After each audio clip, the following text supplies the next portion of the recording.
గోత్రికులకి అన్ని వరాల వర్షం కురిపించిందనమాట. అంతేకాదండి, అమ్మవారి ఇంకో గోత్రికులకు కూడా చాలా వరాలు ఇచ్చింది. ఎవరు వాళ్ళు అంటే పెళ్ళికుల గోత్రికులు.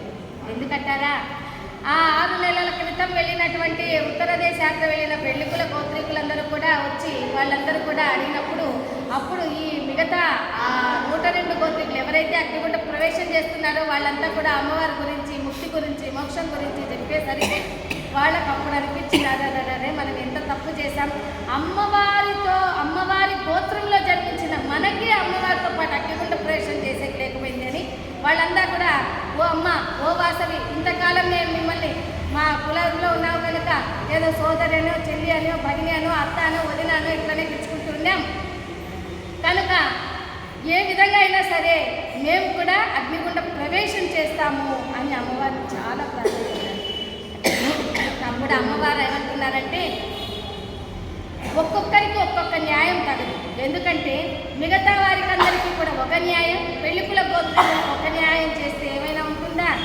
ఎందుకంటే అమ్మవారు కదా, అందరూ అమ్మవారి పిల్లలే, అందరూ అమ్మ బిడ్డలే కనుక ఇలా తగదు అని అమ్మవారు అక్కడికి ఇంకా కొన్ని వరాల వర్షం కురిపించింది. ఎందుకంటే ఈ పెళ్ళికుల గోత్రికులు ఆ మిగతా 102 గోత్రికులు వాళ్ళందరికీ కూడా చెప్తున్నారు, ఓ 102 గోత్రికులారా, మేము మీతో పాటు అగ్నిగుండ ప్రవేశం చేయలేకపోతున్నాం కనుక మిమ్మల్ని చూసి మాకు చాలా ఆనందంగా ఉంది, సంతోషంగా ఉంది.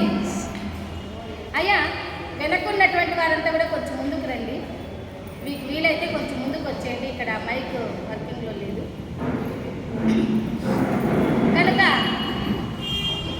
102 గోత్రికుల వారు మీరంతా అగ్నిగుండ ప్రవేశం చేసినట్టు మాకు ఆ అర్హత, మాకు అవకాశం లేకుండా పోయింది, ఆ అదృష్టం మాకు లేకుండా పోయింది కనుక ఎట్లాగైనా సరే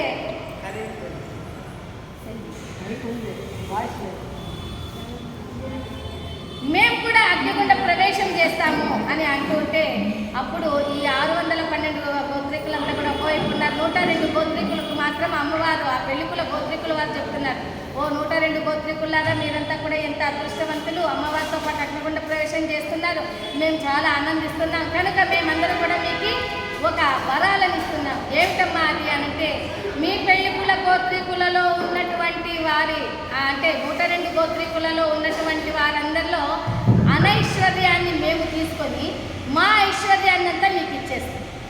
మీ 102 గోత్రికులలో ఉన్నటువంటి అనారోగ్యాన్ని అంతా మేము తీసుకొని మీకు మంచి ఆరోగ్యాన్ని మీకు ఇచ్చేస్తున్నాం.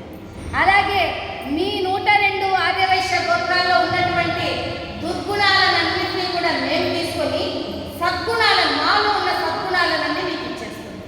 కాబట్టి ఇప్పుడు పెళ్ళికుల గోత్రికుల వారు ఏం చేశారు, 102 గోత్రికుల వారిలో ఉన్నటువంటి అనారోగ్యాన్ని, మరి దారిద్ర్యాన్ని, దుర్గుణాలను ఇవన్నీ కూడా వారు తీసుకొని మంచి గుణాలను, మంచి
గొప్ప ఉత్సవం చేయాలనుకుంటారనుకోండి, అప్పుడు వాసవి రూపం ఎవరికైనా వెయ్యాలా అని అనుకుంటే మొట్టమొదటి పెళ్లికుల గోత్రికుల అమ్మాయికి వాడింటి అమ్మాయినే కన్యగా అలంకరిస్తారు.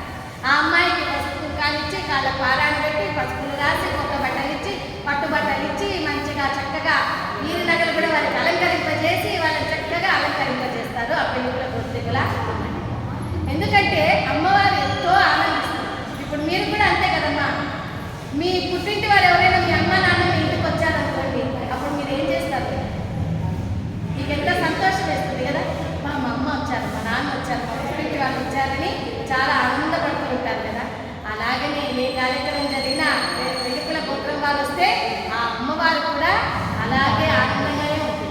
అందుకే చూడండి, ఈనాటికి కూడా ఎవరైనా ఇచ్చిపుచ్చుకోవాలన్నప్పుడు సంబంధాలు చూసేటప్పుడు ఏదైనా పెళ్లికుల గోత్రికుల వారి జాతకం వస్తే ఖచ్చితంగా వేరే సంబంధాన్ని పక్కన పెట్టైనా సరే పెళ్లికుల గోత్రికుల వారింటి బిడ్డను చేసుకోవడము, లేదా పెళ్లికుల గోత్రికుల వారింటికి బిడ్డను ఇవ్వడము, లేదా అన్నదమ్ములకు చేసుకోవడము, ఏదో ఒక విధంగా మొత్తానికి వాళ్ళ బంధుత్వంలో మేనత్త కానీ మేనగోడలు కానీ బిడ్డ కానీ అత్త కానీ చెల్లి కానీ ఎవరో ఒకరు పెళ్లికుల గోత్రికుల వారు ఉండేటట్టుగా నేనే చూస్తూ ఉంటాను.